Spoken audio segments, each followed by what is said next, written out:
Bom dia a todos. Eu sou o professor Gilson Jerônimo da Universidade Federal de Pernambuco e essa é a aula 11 da disciplina Processamento Digital com o FPGA.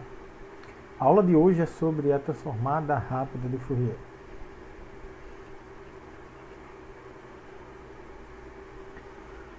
Esses são os tópicos que vamos abordar na aula de hoje. Tá? Vamos responder o que é a FFT, né, que seria a transformada rápida de Fourier.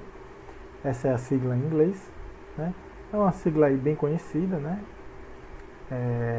Do pessoal que trabalha com processamento de sinais e com telecomunicações, tá? É muito bem conhecido isso. Vamos ver todos esses tópicos aí, né? E, enfim, vamos mostrar e no final vou passar algumas tarefas para vocês.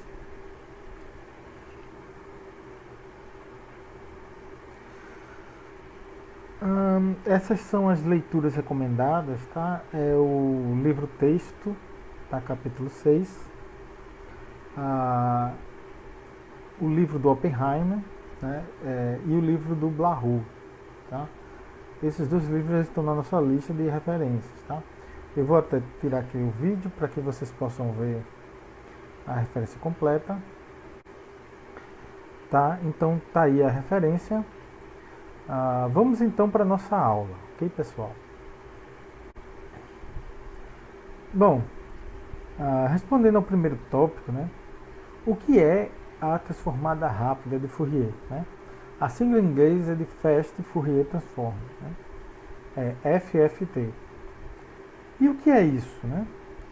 Basicamente, a FFT é um algoritmo. E um algoritmo para quê? Né? É um algoritmo para calcular a transformada discreta de Fourier. E o que é a transformada discreta de Fourier? Né? Bom, computacionalmente, tá? A transformada discreta de Fourier, né? Para que você calcule ela, você vai ter que fazer essa continha aqui, tá? Para n valores diferentes de k aqui, tá? Essa transformada, ela é uma transformada que ela é uma espécie de discretização na frequência da transformada de Fourier de tempo discreto, tá? Que por sua vez ela é baseada na transformada de Fourier, né? Que é uma transformada no qual você utiliza ela para sinais em tempo contínuo, né?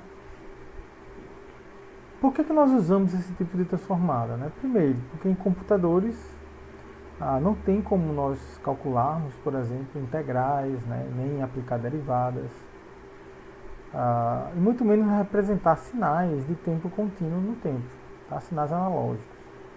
Mas nós só conseguimos, né, representar em máquinas digitais sinais quantizados e em tempo discreto. Né? Então, por isso que temos que, para fazer qualquer avaliação da transformada de Fourier, você pode utilizar a transformada discreta de Fourier e com ela fazer uma estimação do comportamento na frequência dos sinais em tempo contínuo. Tá? Se vocês tiverem alguma dúvida sobre isso, tá? Procura lá nas minhas aulas de sinais e sistemas que vocês vão ver uma aula lá sobre a transformada discreta de Fourier, tá? E a FFT também. Tá? Mas, pois bem, basicamente então para nós vamos fazer essa continha aqui, tá? Como a gente vai fazer essa conta para n valores diferentes de k, né, para esse lado de cá, você pode representar isso como uma operação matricial, no qual você tem um vetor x, né, que é o resultado. Isso aqui é igual a uma matriz W, né, operado com outro vetor x pequenininho, tá? Essa componentezinha aqui, Wn, tá? É um número complexo. É um número complexo de ordem n. Tá? E ele já é bem definido. Tá? Deixa eu escrever aqui quem é esse número. Então esse Wn seria, tá? A definição dele. Tá? Ele é bem definido. Tá? Seria a exponencial de menos j 2π sobre n. Tá? Então, portanto, é um número complexo. E, portanto, operações que nós fazemos aqui, essas multiplicações, a princípio, são multiplicações complexas. Tá? Se você considera que o x é real, você teria números reais multiplicado por números complexos. Tá? Mas se o x também for uma variável complexa, você tem números complexos multiplicados com números complexos. Bom, e para essa disciplina, né, qual o nosso objetivo aqui? Tá? O nosso objetivo é construir um módulo, tá, na qual nós entramos com todos os valores de x, né, de x de 0 até o nzão menos 1, né, que são as nzões componentes que temos que calcular a transformada. E aí vamos ter um bloco que vai computar o resultado da transformada discreta de Fourier. Tá? E nós queremos, claro, utilizar um algoritmo que faça com que isso aqui fique mais simples possível. Tá? Então, basicamente, um algoritmo que implementa a transformada discreta de Fourier com um número reduzido de multiplicações, né, e adições, nós chamamos isso de uma transformada rápida de Fourier. Em termos de resultado, tá, não há nenhuma diferença. Tá? Então, calcular a transformada discreta de Fourier é a mesma coisa que calcular a FFT. Né?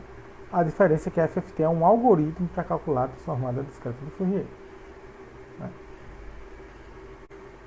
Bom, então vamos pensar em algumas considerações práticas. Né? Então, a primeira delas é que se o nosso x, né, cada componentezinha dessa x, ela representa um número, né, com representação ponto fixo, por exemplo, a nossa que estamos utilizando, 8B8, né, que seriam de 16 bits. Tá? Então a gente teria um total de entradas que é nzão vezes 16. Né? Então o barramento de entrada, né, ele teria aí um número bastante grande de bits. Tá? Para você ter uma ideia, imagine que o n é da ordem de 32 mil, né? Que não é nada muito impossível. Tá? Existe, por exemplo, um hipercore, tá, da Intel que calcula a transformada rápida de Fourier, né, utilizando 32 mil pontos. Tá? Então, para você ter uma ideia, se você imaginar um bloco desse tipo, tá, esse bloco teria 512 kbits de entrada. Tá? Então, seria um barramento, né, com 512 mil fios. Tá? Então, realmente, colocar esses fios lado a lado, né, mesmo no circuito integrado, já é uma tarefa relativamente bem complexa. Tá? E na saída você teria também a mesma quantidade, lembrando que, no geral, nós queremos que esse bloco aqui, ele calcule transformadas considerando x um número complexo. Né? Então, se nós vamos colocar números complexos aqui no x, vamos ter saída aqui com números complexos, e aí, na verdade, é esse número aqui multiplicado por 2. Tá? Então, é coisa da ordem de 1 milhão de fios. Né?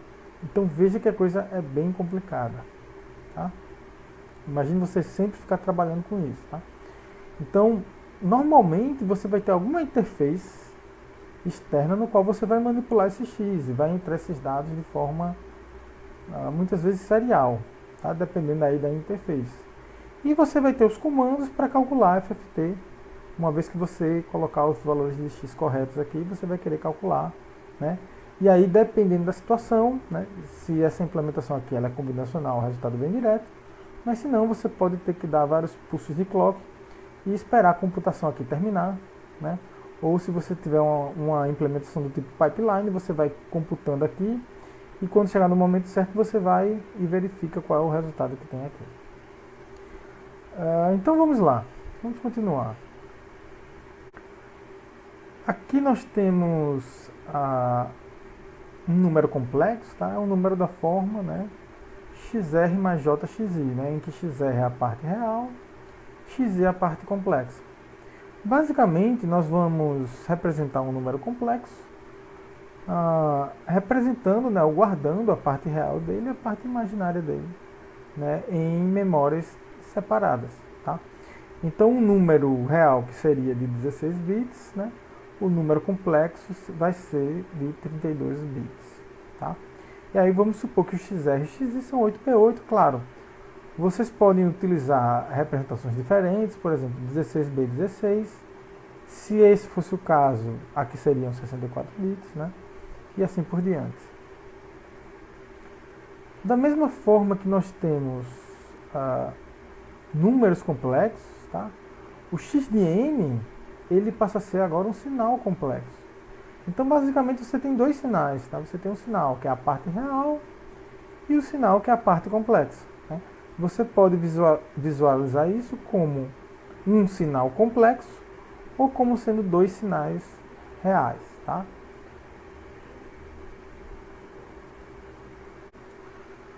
Pois bem, temos aqui, tá, a transformada de Fourier, a transformada discreta de Fourier, né? Lembra que se você pega um número complexo aqui, e aqui é um número complexo, você multiplicar um número complexo por um outro número complexo, seja ele uma constante, isso aqui é equivalente a você multiplicar, fazer essa multiplicação, claro, usando um certo algoritmo rápido para multiplicações de números complexos, você pode transformar isso aqui em 3 multiplicações reais, tá? Esse algoritmo de multiplicação, tá, você encontra ele logo no começo do livro do Blahu, né? E você também acho que encontra no livro do Oppenheimer também. Tenho a impressão que acho que tem lá, tá?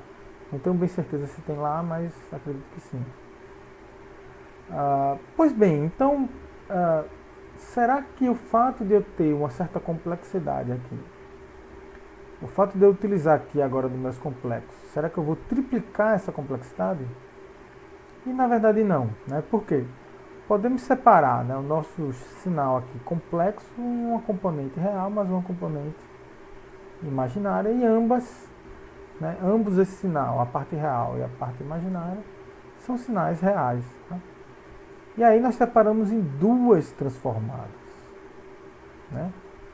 Quando nós fazemos isso, nós precisamos calcular uma FFT aqui de um sinal real, mais uma outra FFT de um sinal também real, né? Mas aqui depois você multiplica pelo J, tá? Essa multiplicação pelo J aqui é uma multiplicação que nós chamamos de trivial, e depois vamos ter só adições aí para poder compensar. Mas abordando dessa forma, né, nós podemos dizer que a complexidade de uma DFT complexa, isso aqui em termos de complexidade multiplicativa, tá? Mas ela é basicamente duas DFTs reais, tá? Aí você pode dizer, professor, mas vai ter aqui adições. Dependendo da transformada de bloco que você faz, né? Você nem tem essas adições extras. Às vezes é uma quantidade mínima de adições que você vai ter, né?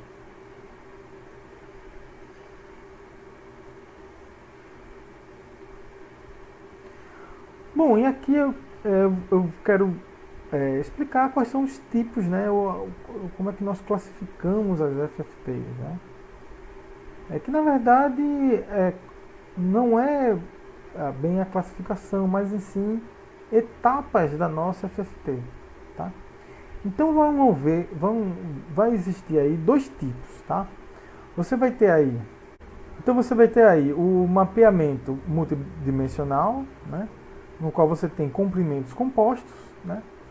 Que basicamente isso aqui são mapeamentos ou rearranjos que serão feitos para transformar essa FFT aqui de comprimentos compostos em uma combinação de multiplicações, adições e FFTs de comprimentos pequenos, tá? Ou comprimentos menores, né? E uma vez que você faz esse tipo de mapeamento, que você vai ter, que você vai transformar uma FFT de um comprimento bastante grande em diversas FFTs de comprimentos menores. E na prática, resolver uma FFT, né, ou calcular, computar um FFT, é você realizar várias e várias e várias FFTs de comprimentos pequenos, né? Que no inglês é chamado de small FFT, ou seja, é chamado de FFT pequena, né? Mas em geral é para dizer que transformadas, né, discretas de Fourier com pequenos comprimentos, tá? Por isso que é chamado de small FFT. Né? E entre essas transformadas você tem uma transformada, a mais conhecida eu diria que seria a small Vinograd, né, da small Vinograd FFT, a transformada de Vinograd, tá? Que você consegue com ela calcular, né, a transformada de Fourier, a transformada discreta de Fourier para comprimentos, né, primos e potências de primo também, tá?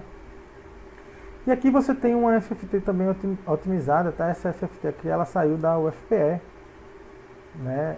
Inclusive o comprimento 7, né, você só faz, né, otimizado utilizando essa FFT aqui. Bom, vamos seguir aqui adiante. Bom, vamos para o nosso exemplo de mapeamento, tá? Multidimensional. O primeiro mapeamento, que é conhecido como mapeamento de Coley-Tuque. Quando nós falamos em FFT, tá? Se você perguntar para a maioria dos pesquisadores da área de processamento de sinais, o algoritmo que vai vir em mente é o Coley-Tuque, tá? Esse algoritmo aqui, tá? Ou esse mapeamento, né? Na verdade é um algoritmo, tá? Você consegue transformar, né, um FFT de comprimento composto em diversas FFTs, tá? Se você pegar o livro do Oppenheimer, né, você vai ver dois tipos diferentes, né, dizimação no tempo e dizimação na frequência, né, mas ambos vão chegar no mesmo algoritmo, tá? Vocês podem sair aplicando ele, né? A diferença é que um começa pela parte da frente e depois vai chegando no final. Esse aqui começa na parte final. Bom, vamos ver aqui um exemplo, tá? Imagine que nós temos o nosso X, né, com 12 pontos, tá? Aqui eu estou usando uma anotação para poder simplificar aqui, né? Então vou organizar o X dessa seguinte forma: X0, X1, X2, X3, X4, X5, X6, né, assim por diante. Se você for olhar para essa linha aqui, tá? Essa linha, nota que você está fazendo aqui o que? Uma dizimação no tempo, né? Se você lembrar lá dos nossos filtros dizimadores na nossa decomposição polifásica, né? Nota que é o X0, X4, X8, os componentes múltiplas de 4, né? Aqui, os componentes múltiplos de 4 mais 1, componentes múltiplos de 4 mais 2, assim por diante, tá? Então por isso que é chamado também de dizimação no tempo, tá?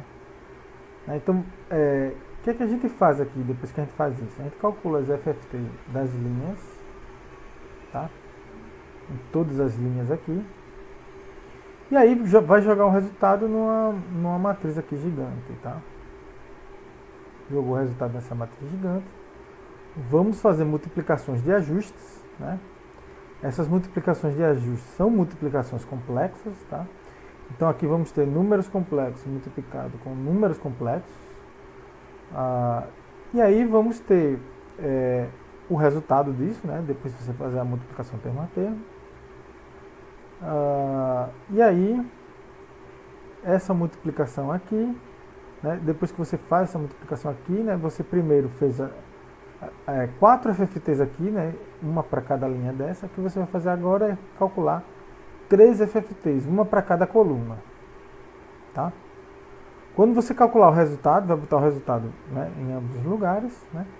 Você vai ter, né, no final a sua transformada de Fourier desses coeficientes aqui, sendo que é organizada da seguinte ordem: x0, x1, x2, x3, x4, x5, x6, x7, x8, x9, x10, x11, tá? Então aqui você começa organizando assim. No final você termina organizando, né, assim, tá? Então esse é o Coley-Tuque, tá? Vamos Tá? Aqui está a demonstração do Coleituk, tá? Você encontra ela no livro tanto no livro do Oppenheimer quanto no livro do Blahor. Tá? Essa dizimação no tempo, acho que você vai encontrar ela no livro do Oppenheimer. Tá? Tanto a dizimação no tempo como a dizimação na frequência. Tá?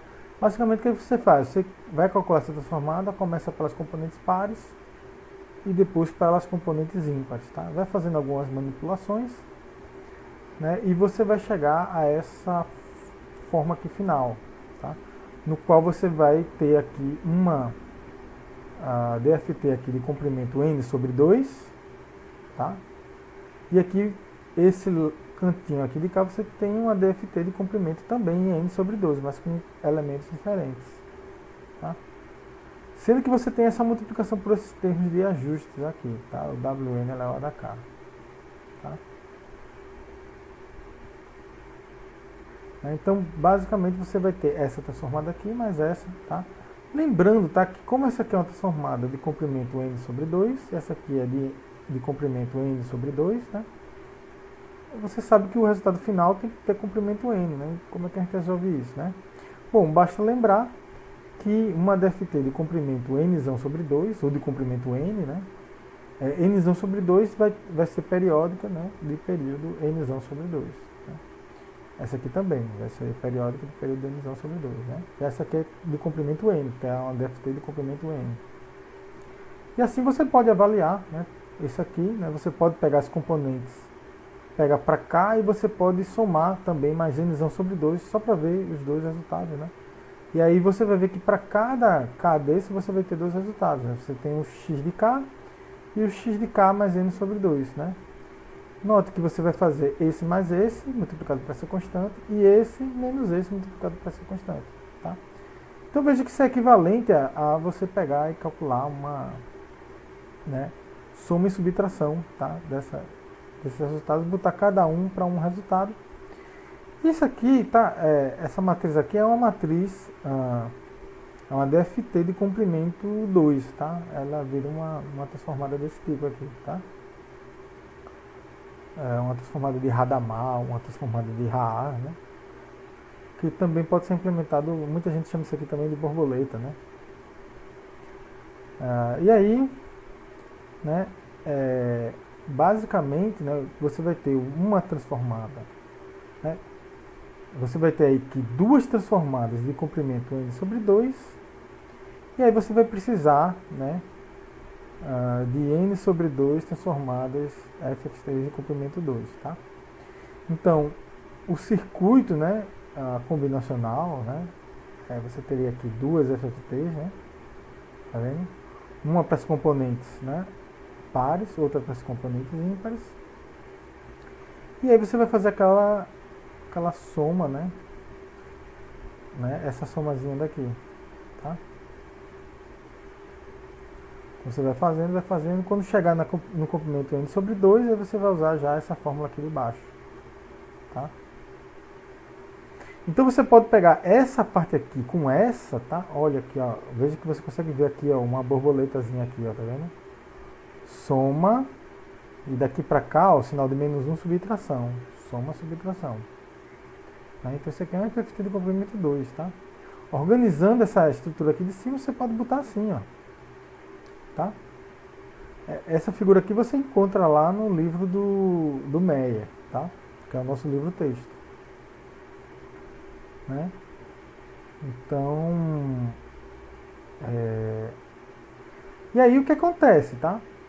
Aqui você tem uma transformada de comprimento n sobre 2, tá? Sendo que é dessas componentes pares aqui. Se esse n sobre 2 é par, você pode repetir esse processo. Tá? Então você transforma essa transformada aqui numa coisa desse tipo aqui. Tá? E aí você vai transformar em quê? Essa FFT aqui de comprimento n sobre 2, em duas FFTs de comprimento n sobre 4, mais várias FFTs de comprimento 2 também. Né? E note que você tem aqui algumas multiplicações, que são os termos de ajuste, tá? Então tem aqui as multiplicações. Mas aí você vai ter comprimento n sobre 4, né? Será que é par também? Se for par, você também repete e assim por diante, tá? Então você fazer isso, né, várias vezes, você vai fazer isso até achar uma FFT aqui de comprimento, né, que seja ímpar, né? Você não pode mais fazer esse processo.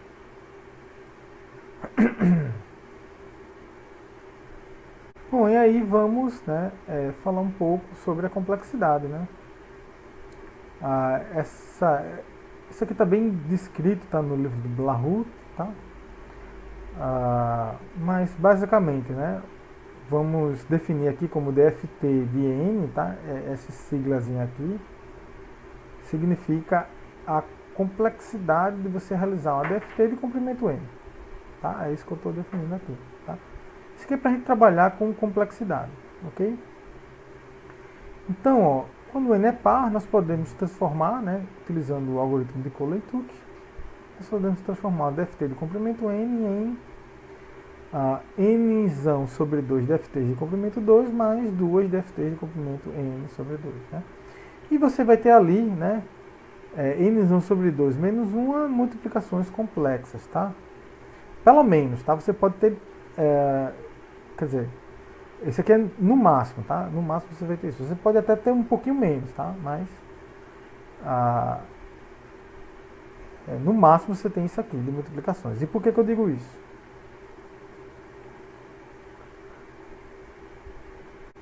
Então, as multiplicações que nós temos são essas daqui, né? Então, por Wn ao quadrado, são essas multiplicações aqui que nós temos, tá? Uma das multiplicações a gente multiplica por 1, tá? E dependendo do n, se o n for par, né, vai aparecer aqui também o menos 1, tá? E claro, pode aparecer algumas outras componentes aqui que são triviais, como j, menos j, né? Então nós não estamos, só estamos considerando essa multiplicação aqui com 1, tá? Mas, enfim, pode ser que estejam outras multiplicações aqui que sejam triviais. Pode ser que apareça a multiplicação por j, por menos j e por menos 1 também, tá? Então eu não tô tirando apenas essa do 1 aqui, tá? Então aí voltamos para essa fórmula aqui, n sobre 2 menos 1, multiplicações complexas, tá? Tá aqui. Lembrando que a DFT de comprimento 2, né, são duas adições, é uma soma e uma subtração, né? Vamos de Ra. DFT de comprimento 1, a gente diz que é zero, tá? É você fazer x igual a x, tá? DFT de comprimento 1, ela vira identidade. Né? Então, quando você resume, né, você coloca esses resultados, né, aqui você tem que a DFT de comprimento n vira, na verdade, n adições complexas mais n dividido por 2 menos 1 multiplicações complexas, mais 2 DFTs de comprimento n sobre 2. Tá? Então, isso aqui é linear, a gente vai ter ainda que resolver 2 DFTs de comprimento n sobre 2. E aí, se o n sobre 2 é par, a gente pode repetir essa fórmula e assim por diante, tá? E aí achar a complexidade. Tá? Se o n for uma potência de 2, a gente chega aí no Coley-Tuck base 2, que é um dos algoritmos mais conhecidos, tá? Aí você pode dizer, professor, então o Coley-Tuck é o algoritmo mais eficiente de mapeamento multidimensional, né? Sim, desde que você tenha um comprimento composto, você sempre pode usar o Coley-Tuck, tá? Mas em algumas situações vai ter um outro algoritmo que ele é superior ao Coley-Tuck, que é o Gould-Thomas, tá?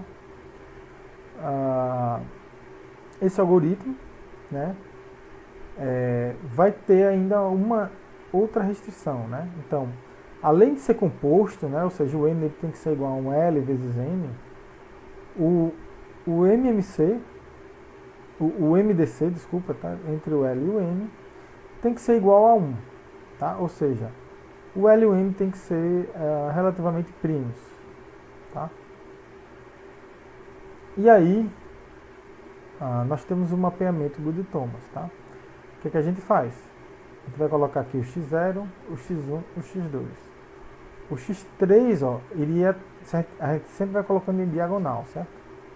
Quando chega aqui o x3, não dá mais para cá, volta para cá. Aí diagonal ainda, x4, né? Aí, opa, veio aqui para baixo e volta para cá, tá? É igual o Pac-Man, né? Toda vez que você sai da borda, você vai para o outro lado, né? Sai para o lado, você volta para o outro. Sai para baixo, volta para cima. E assim por diante, tá? Então você consegue preencher, tá? Todo esse retângulo aqui, tá? Se o MDC entre L e M não fosse 1, você não conseguiria preencher, tá? Bom, mas e aí, né, uma vez que você preencheu, você calcula FFT 2D, que seria isso?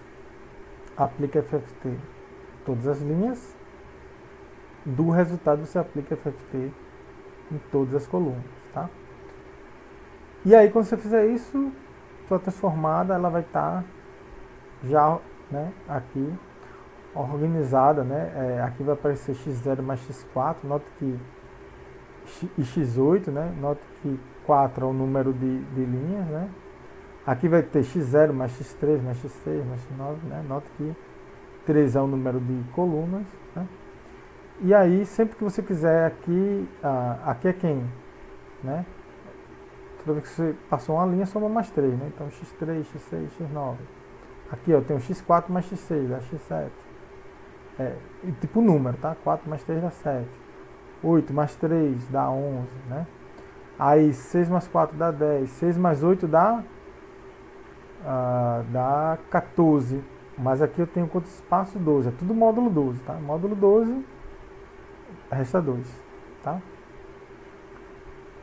Né? Então aqui você preenche, tá? A demonstração bonitinha, tá? Eu cheguei até a fazer aqui, né? Se vocês quiserem depois tentarem fazer, tá? Vocês tiverem dúvida aí, tentam fazer, né? E depois vocês vão, congela a tela aí e verifica se está correto, tá? Então fiz a demonstração também, mas essa demonstração ela tá no livro do Blahu, bem descrito, tá? No livro do Meyer, ele faz um pouquinho diferente, tá? Ele faz com que o x0 que fique assim organizado em linha, tá? E aí ele acaba organizando diferente aqui o x de entrada, tá? Então esse aqui vai ficar assim, esse aqui vai ficar mais ou menos como esse, mas vai ficar com o sinal trocado, tá? Só isso. Bom, é isso aqui, tá? Esse é o Goode-Thomas, tá? Note que a complexidade dele seria o quê? Seria 4 FFTs de comprimento 3, né? Aqui, ó, e 3 FFTs de comprimento 4, DFTs de comprimento 4, tá? Então a complexidade nesse aspecto ela é igual à do Koleituk, mas ele não tem que fazer nenhuma multiplicação de termo a termo aqui. Se você comparar com o Koleituk,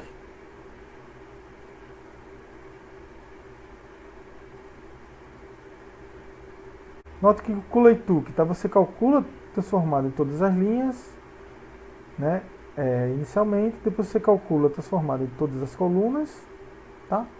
Seria equivalente a um FFT 2D, mas no meio disso você tem uma multiplicação, essas multiplicações de ajustes, tá?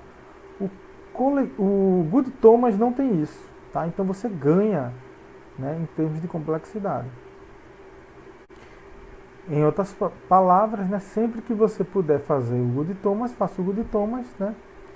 E quando você tiver aí potências aí, né, você pode usar o Koleituk, né? Ou você pode usar aí também, dependendo da situação, o Vinograd, né, para potências de números primos, tá?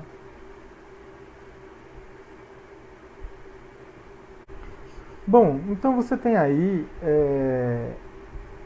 toda vez que você tem comprimentos compostos, né, você consegue aí fatorar utilizando os algoritmos Koleituk e Goode-Thomas, tá?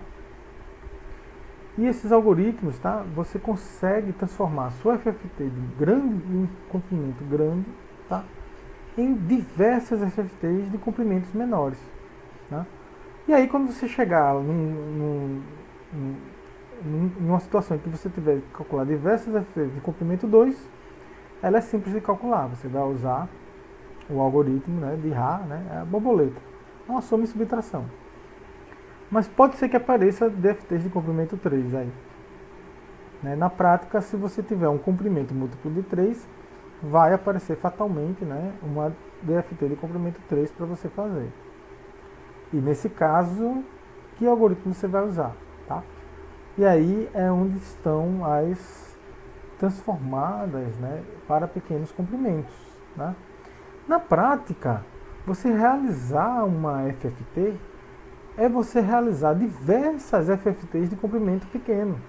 Né? Então, o núcleo de uma transformada rápida de Fourier, que mesmo que você tenha um comprimento bem longo, mas lá dentro você vai estar operando diversas FFTs de comprimento pequeno. Né? Então, você otimizar FFTs de comprimento pequeno é você também otimizar FFTs de comprimento longo. Tá? É engraçado que muitos pesquisadores, inclusive, não conseguem verificar essa questão. Né? Eu já publiquei trabalhos, né, em que muitos revisores, né, eles menosprezam quando quando você publica alguma coisa relacionada a pequeno comprimento, como se você estivesse fazendo uma coisa para um único comprimento. Né? Mas não. Né? Essas são de fato os núcleos de fato da FFT. Né? E aí você vai ver que também existem alguns blocos otimizados para alguns comprimentos. Tá?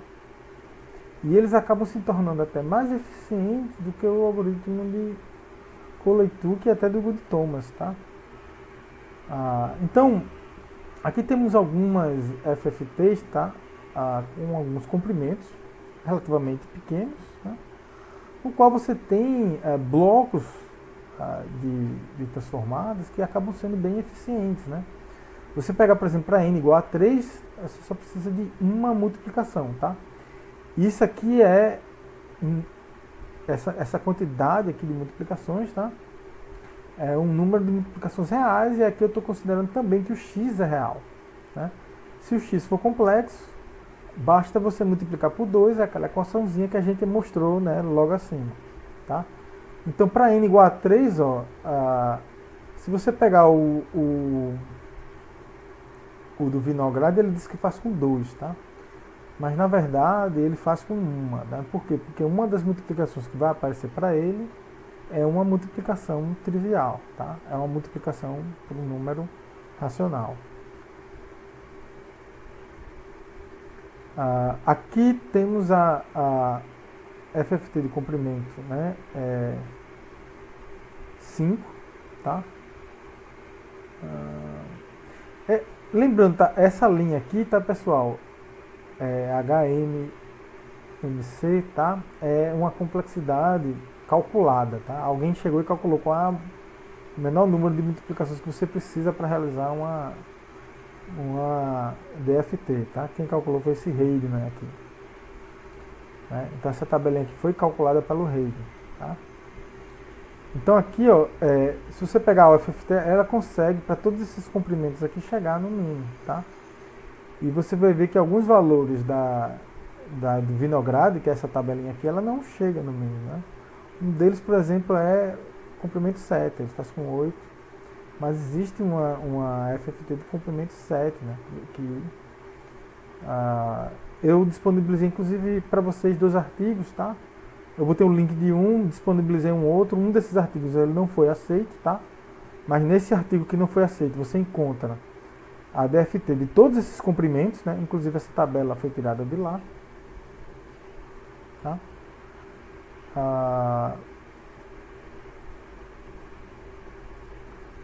E aí é isso, tá? Sempre que você tiver blocos otimizados, tá? Você vai utilizar esses blocos, tá? Para poder calcular a sua FFT. Bom, e aqui vamos comentar um pouco sobre as implementações, tá? Que eu já vou deixar como um exercício para vocês. Implementar a FFT, tá? Com n igual a 12, usando Goode-Thomas e um algoritmo otimizado, tá? Se quiser usar o CBA, né? Mas aqui é usando o CBA para os comprimentos. Você usar o Good Thomas aqui, vai aparecer um FFT de comprimento 4 e um de comprimento 3. Tá? Essa de comprimento 4 essa de comprimento 3 você faz com essa forma aqui, o CBA otimizado. Tá? Então você usa primeiro o Good Thomas e depois faz isso. Ok? Pois bem. Lembrando, considere sempre o X complexo, a saída complexa também, tá?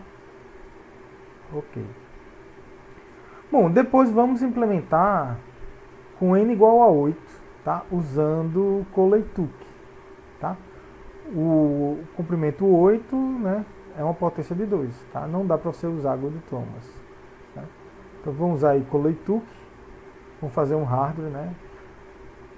E aqui vamos implementar uma FFT, tá, com comprimento n igual a 12, igual a essa, tá? Sendo que aqui a gente vai usar um bloco otimizado, tá? A gente vai usar a DFT de comprimento 12, que vocês já vão encontrar lá na referência como é que implementa ela, tá?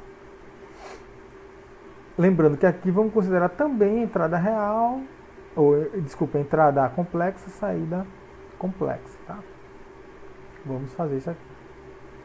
E aí a gente pode sair comparando as complexidades, tá? Bom, aqui tem um detalhe, tá? Essa aqui, enfim, dá para usar uma implementação em pipeline, né? Mas essa aqui, tá? Você vai ter aqui várias FFTs de comprimento 4, várias FFTs de comprimento 3, tá? FFT de comprimento